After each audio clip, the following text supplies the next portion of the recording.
Hello, Amanda Newworth here. We're going to go through a little bit about what we've been dealing with all the media, what we call Mockingbird media. And I'm going to just start off with a little bit of history, and then we'll get into some of the czars in Australia, that have really formulated. But just to start with, we're going to have a look at mockingbirds. That's right, they're really, really known for their mimicry, their vocalizations of all sorts of sounds. They're pretty amazing. And to mimic is to have the same or similar effect as something else. Pretty amazing word.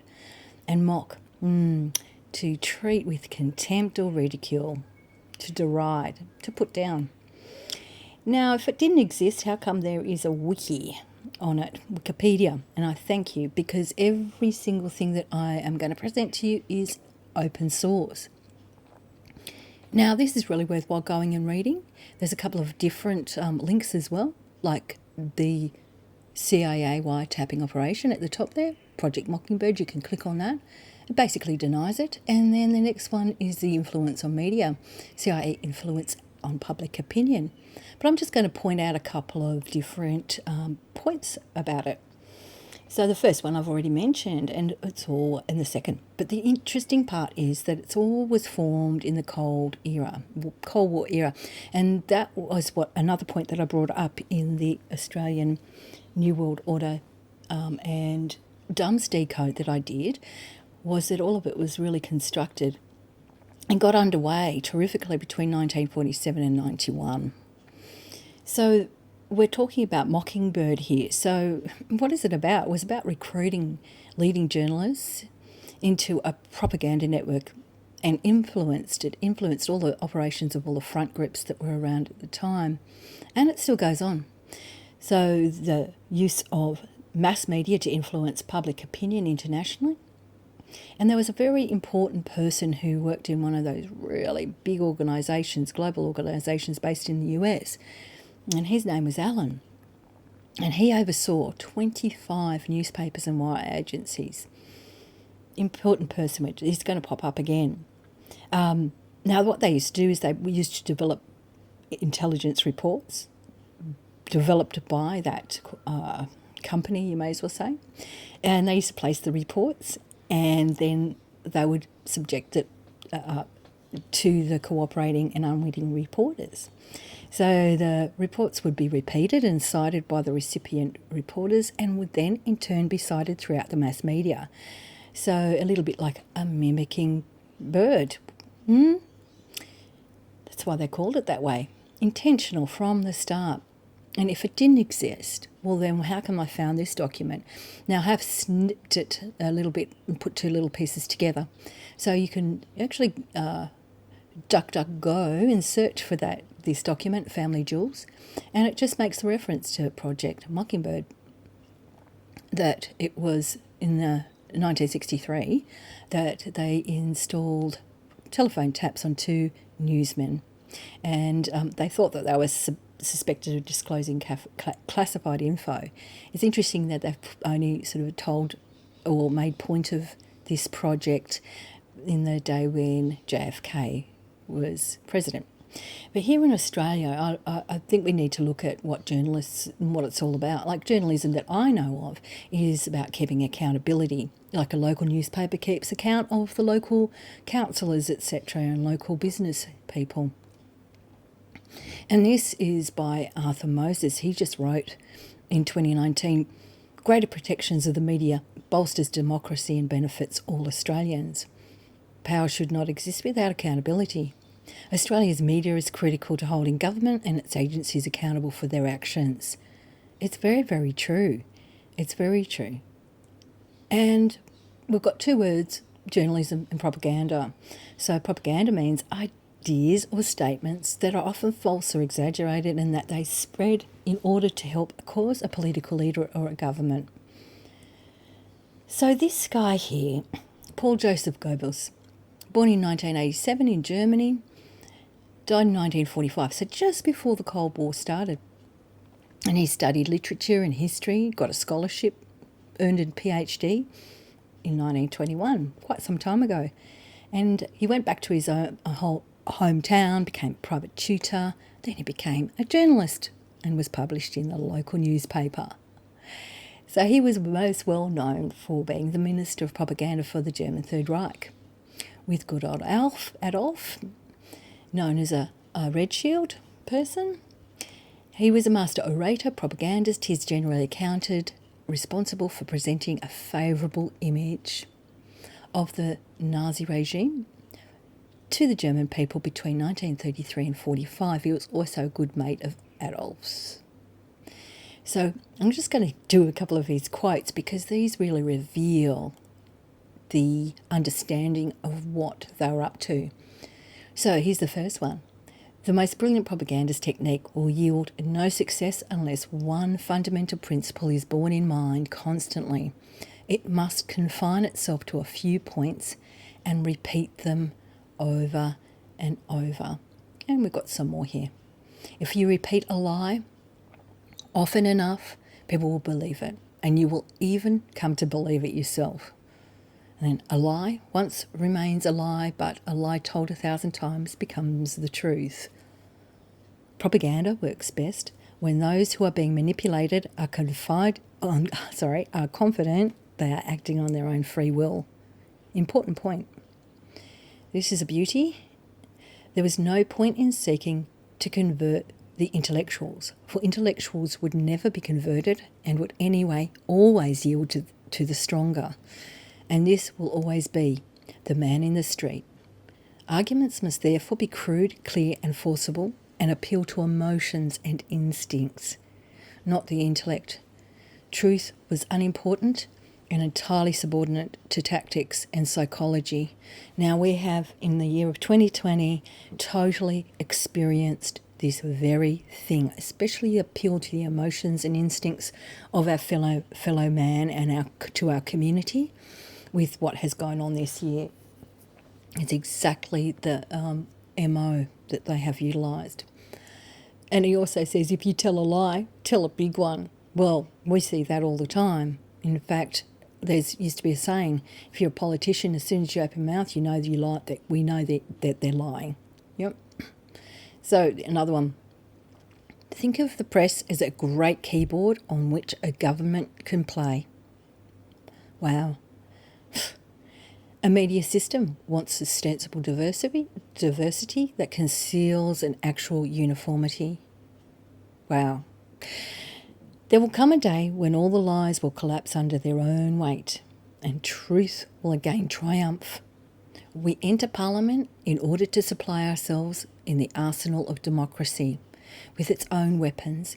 If democracy is so stupid as to give us free tickets and salaries for this bear's work, that is its affair. That's us. That's us. Yeah? We do not come as friends, nor even as neutrals. We come as enemies. As the wolf bursts into the flock, so we come. Whew. Next guy, Edward Bernays. He was Sigmund Freud's nephew. That's something that's going to trickle through what I'm going to present to you today as well. So he was born in Hungary, Austria-Hungary, in 1891. I think it was about the age of 1. His family moved to the US, where he passed in 1995. He went to Cornell University. He had a degree in agriculture, but he chose journalism as his first career. Another journalist. He's known as the US father of public relations and propaganda. The interesting part about it is that Bernays decided to change the propaganda line because he was the king of propaganda and because of Goebbels, basically. And he created a whole new word for it, propaganda. It's called public relations. And if you think about it, there's a public relations officer in every department. Every government department, they're everywhere. So he worked for the US Committee on Public Information. Well, isn't that a little bit similar to what Goebbels did? And he published 2 fabulous books, Crystallising Public Opinion and Propaganda. So we're going to just have a look at some of his quotes. There was one basic lesson I learned in the CPI, that efforts comparable to those applied by the CPI to affect the attitudes of the enemy of neutrals and the people of this country could be applied with equal facility. The peacetime pursuits, in other words, what could be done for a nation at war could be done for organisations and people in a nation of peace. Okay, so that's a pretty big admission, isn't it? So Bernays also referred to his work as psychological warfare. Pretty amazing. So here's some more. Propaganda is the executive arm of the invisible government.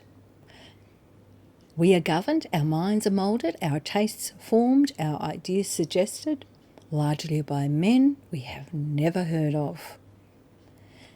It is sometimes possible to change the attitudes of millions, but impossible to change the attitude of one man. So it's all about groupthink, isn't it?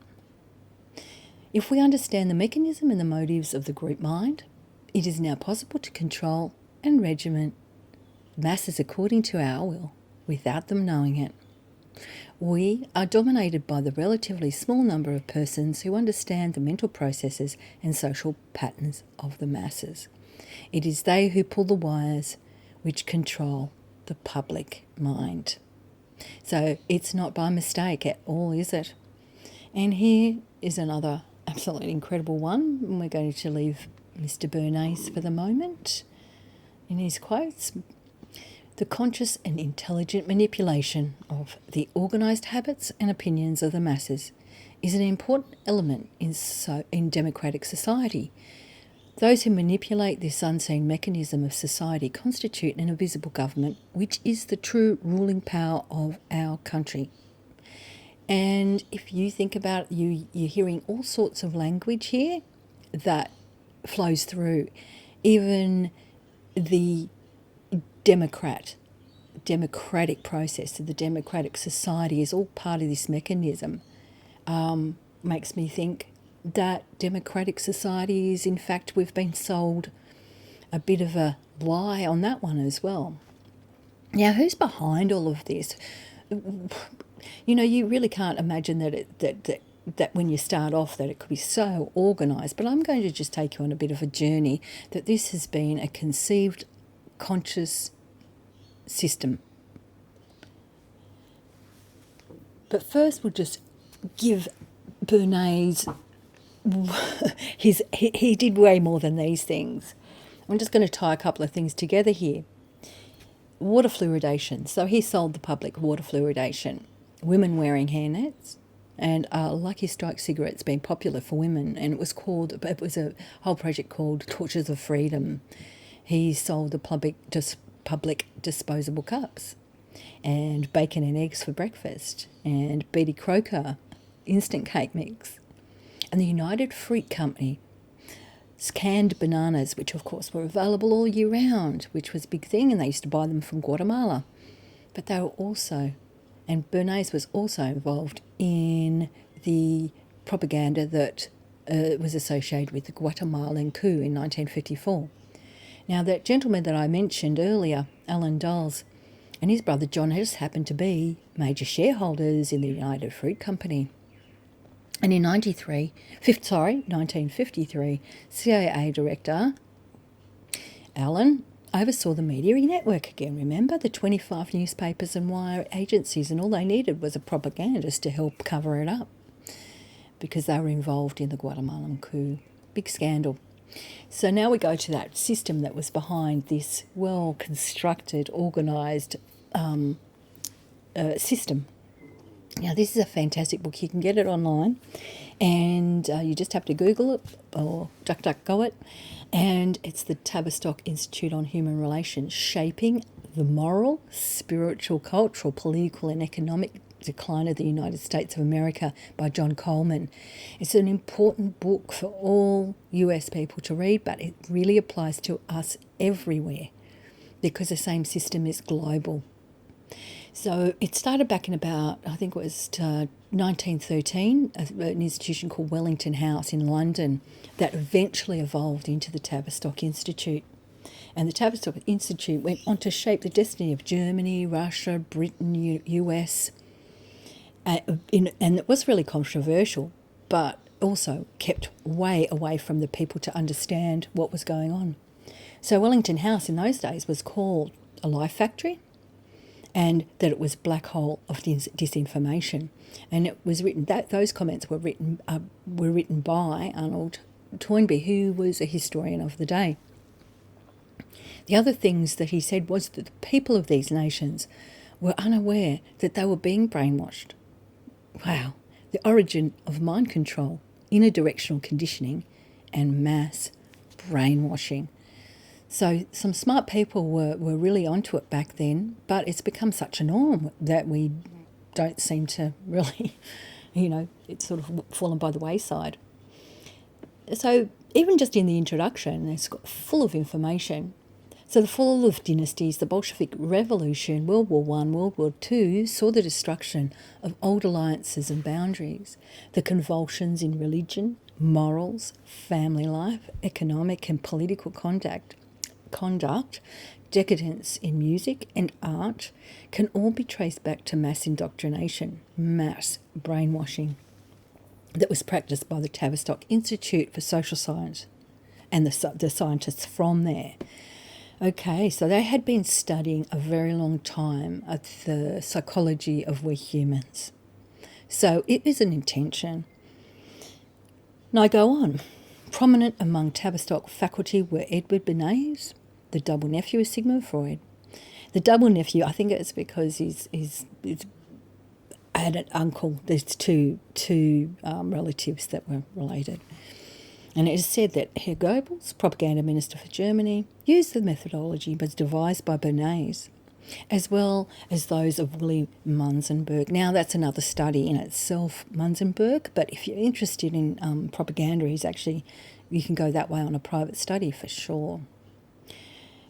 Now, the funding, let's follow the money. It was provided by the British royal family and later by the Rothschilds.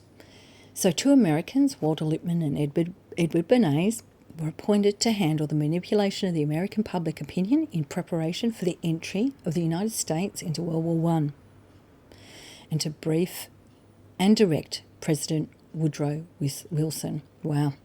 So previously, Wellington House Board members Rothmere, Northcliffe, tuck that one name into your memory banks, Lippmann and Bernays had read and proposed as a guide the writings of Corea Moylan Walsh, in particular Book of the Climax of Civilization, 1917, as corresponding closely to conditions that had to be created before a new world order in a one world government could be ushered in. See, they've had the plan for some time, haven't they?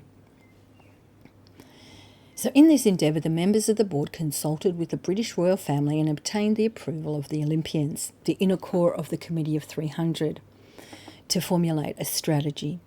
Funding was provided by the monarchy, the Rothschilds, the Milner Group and the Rockefeller Family Trusts. Now, the Olympians, the Committee of 300, was basically termed the secret government. So I read on. The key to the control of Tavistock over key sectors of the daily business of government in the US is that it now has its own de facto television outlet in Fox News since its acquisition by Richard Murdoch, which is Rupert, yes? Rupert Murdoch, a virtual seamless propaganda machine for the government. Okay. Tavistock has a considerable track record of advising traditional print, broadcast and digital media companies on corporate transactions, large and small. Its team has a deep knowledge of these issues facing those operating in the sector and has worked to support management teams and media owners through high-profile special situations.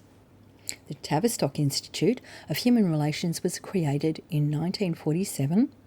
So from what that would have been from 1913 was Wellington up until 1947, right there at the birth of the Cold War era, to carry out organisational research when the clinic was incorporated into the National Health Service in Britain. Wow. The Rockefeller Foundation awarded a significant grant to that facilitated the creation of it. So there you go. You've got a private going into the National Health Service. Wow, incredible. And of course, the Rockefeller Foundation The Rockefellers have really had their fingers in a lot of pie, but that's a whole breakdown in itself. So let's quickly look at Walter Lippmann. So he was born in the US in 1889, and he lived all the way up till 1974.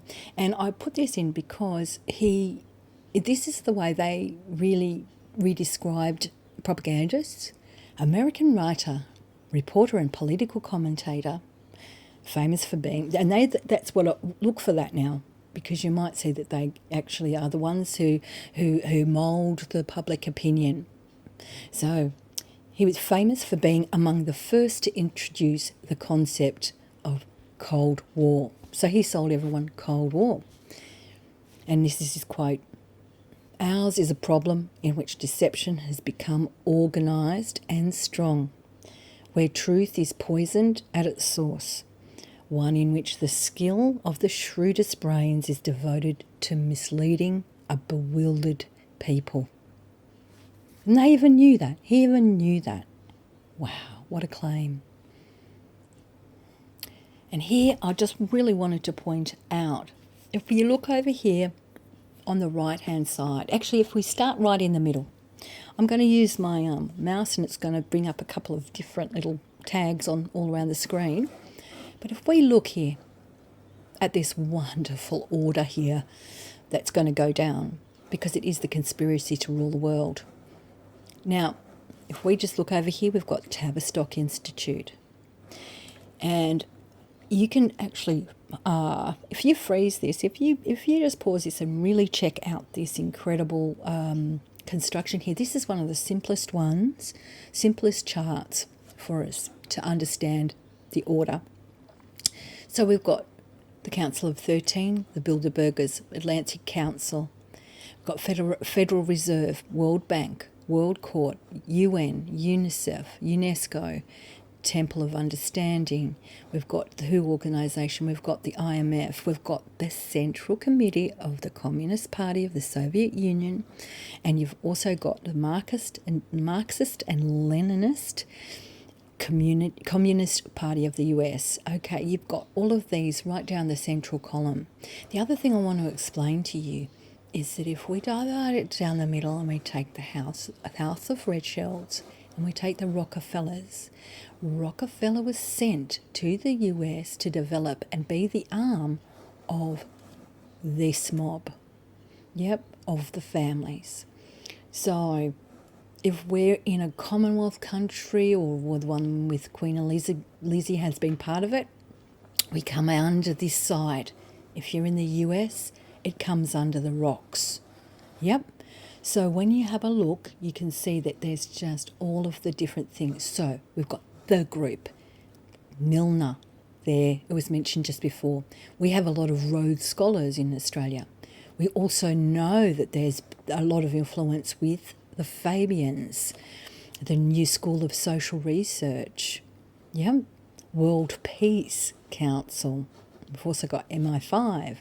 We've also got Progressive Labour Party. You know, they're everything. They create the whole lot, every single bit of it. You know, of course, in America we know, in the US we know that we've got the Bohemian Club, Mafia, Rand Corporation. So if we look here, we've got Tavistock, which we've just talked about, and over here we've got the Rand Corporation. But there's also the Brookings Institute as well in the US, very influential. So just wanted to point out this simple thing, that they're called think tanks, okay? And it's really worthwhile going through that and doing your own research on it, because it's a really, really interesting thing. The other thing I wanted to mention too is that you've got the Club of Rome now, and you've got other ones called the Club of Sierra, Club of Madrid, and out of them come all of those wonderful characters who come, and they basically, what I'm going to call the Pac-Men. They gobble up. Do you remember the game from way back in the early days of digital games? Was the Pac-Man. It used to come and it used to have to gobble up. Well, this is the system where they actually buy and sell is what they call it, but it's actually, I call it the Pac-Man effect. And if you've got, say, a new age. They know that there is an incredible new wellspring in the human psyche that's coming up. Then they'll start and create it, send some chap out through one of the clubs to be the head and the absolutely the god basically of that thing, like the New World Order, man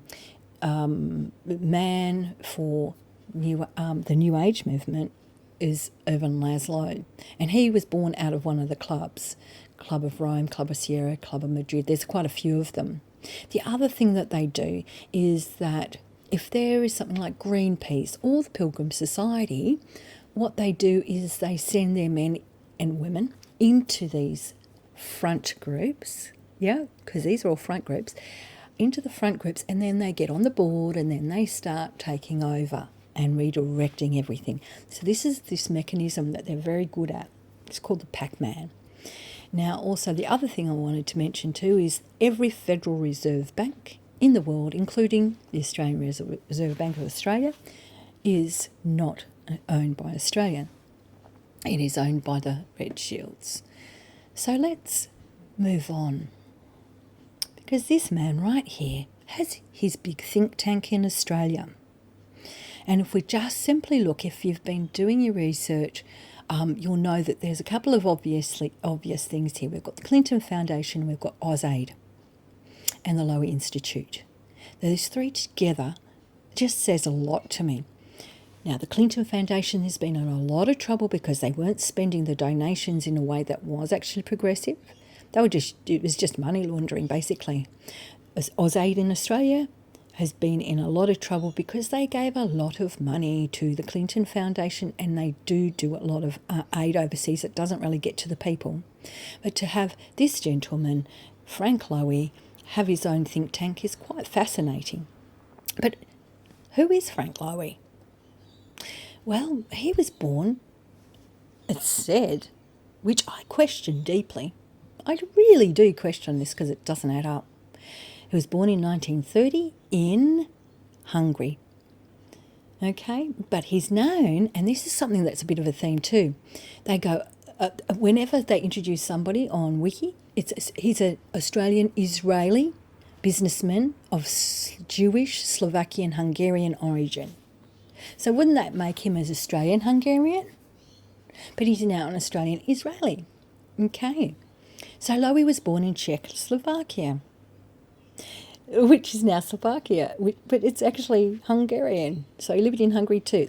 They love to make it all confusing. So he was forced to live in a ghetto in Hungary during World War II.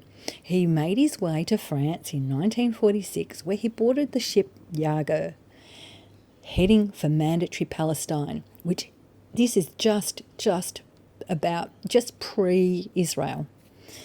However, he was caught en route by the British authorities and interned in a detention camp in Cyprus. So he ended up making his way to mandatory Palestine, but he joined this really well-renowned paramilitary group called Haganah in what we would call Israel. He was part of the then Golani Brigade and fought in 1948 Arab-Israeli War. And it's really, it's got a bit of a reputation there for intelligence and paramilitary and all sorts of interesting things. So he was there from around 1946. He says he was there for 6 years. So in 1952, this is what I question. So in 1952, he left Israel and joined his family, who had left Europe for Sydney, Australia, and started a business delivering small goods. So communications weren't that great back then, so it makes me very curious. It's just so iffy to me. But anyway, he entered this chappie too. We have to just introduce somebody else. His name's John Saunders, but he was born Jenno Schwartz. He survived the Nazi concentration camps too. Then he fled the post-war communist regime in his native Hungary before migrating to Australia with his wife Etta in 1950.